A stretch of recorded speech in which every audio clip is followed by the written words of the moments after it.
It's great to be here at the Roger Williams Zoo, and thank you for hosting here and on the 100th year.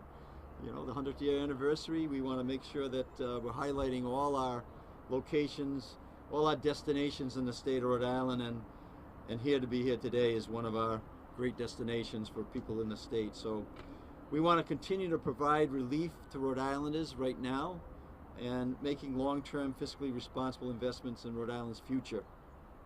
And as I said yesterday, we're going to go around the state so Rhode Islanders know about the programs and initiatives included in the budget and the momentum that our state has. I just left the Hasbro headquarters in Providence with the partnership there that is doing a Compete Rhode Island program, and we had municipalities that were learning about how they could access as much as $700 million of infrastructure dollars in the state. So we want to make sure we're partnering with every single community in the state of Rhode Island and make sure that that is something that we take advantage of, and partnering in with the leagues and cities and town as well.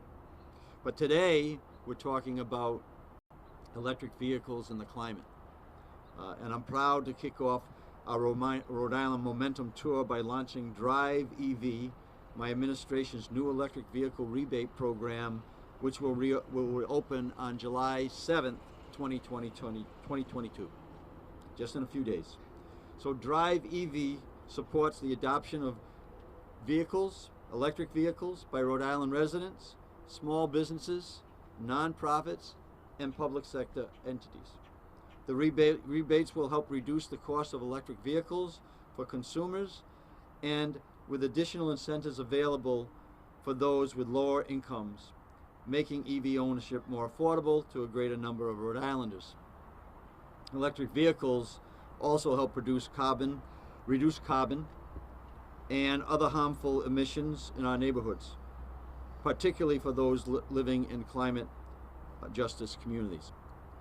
I'll let Chris go into some of the details of the program, but this electric vehicle rebate program will reduce greenhouse gas emissions and harmful particles from the transportation sector in line with the Act on Climate goals. Also in the budget that I signed yesterday, $22 million plus in federal funds to expand Rhode Island's network of electric vehicle charging stations. This is follows through on the commitment that we have in terms of reducing the carbon gas emissions.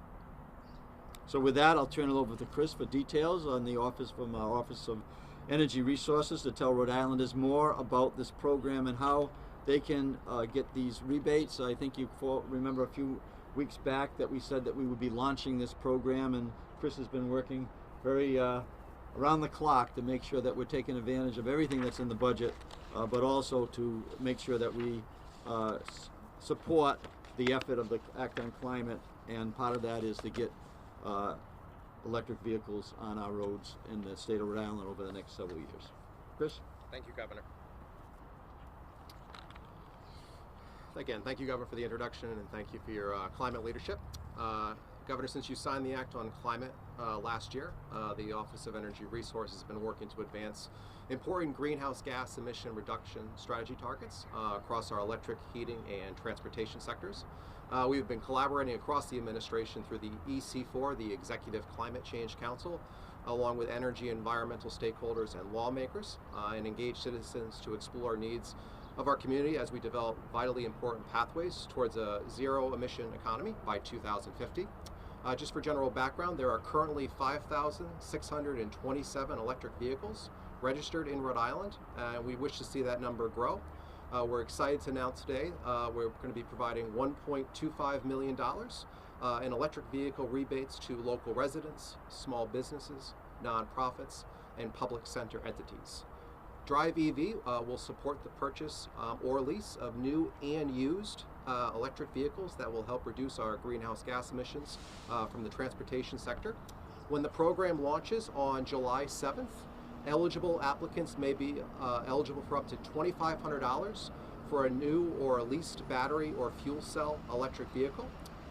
Drive provides individual rebates of up to $2,500 for the purchase of a new battery electric vehicle or a fuel cell vehicle, and up to $1,500 for new plug-in hybrid vehicles.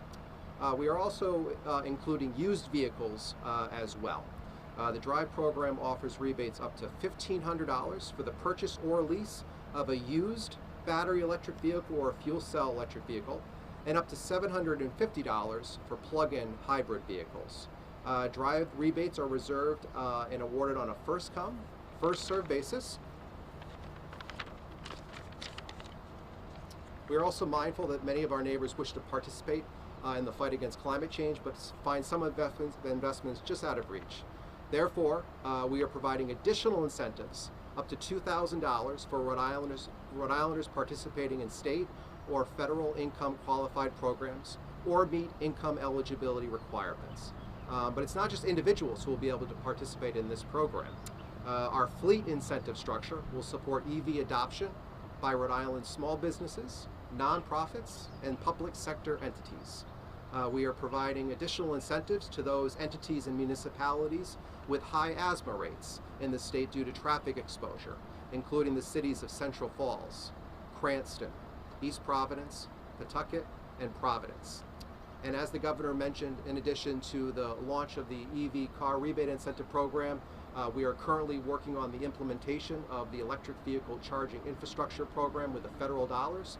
We plan to file our plan to the federal government in early August and hope to get approval to launch those funds to Rhode Islanders in the early fall time period. So with that, again, Governor, thank you for your leadership on this effort. Again, the program launches on July 7th, www.drive.ri.gov. There will be guidance information posted today on that website with all the specific details, and then the application forms and other information will go live on the website on July 7th.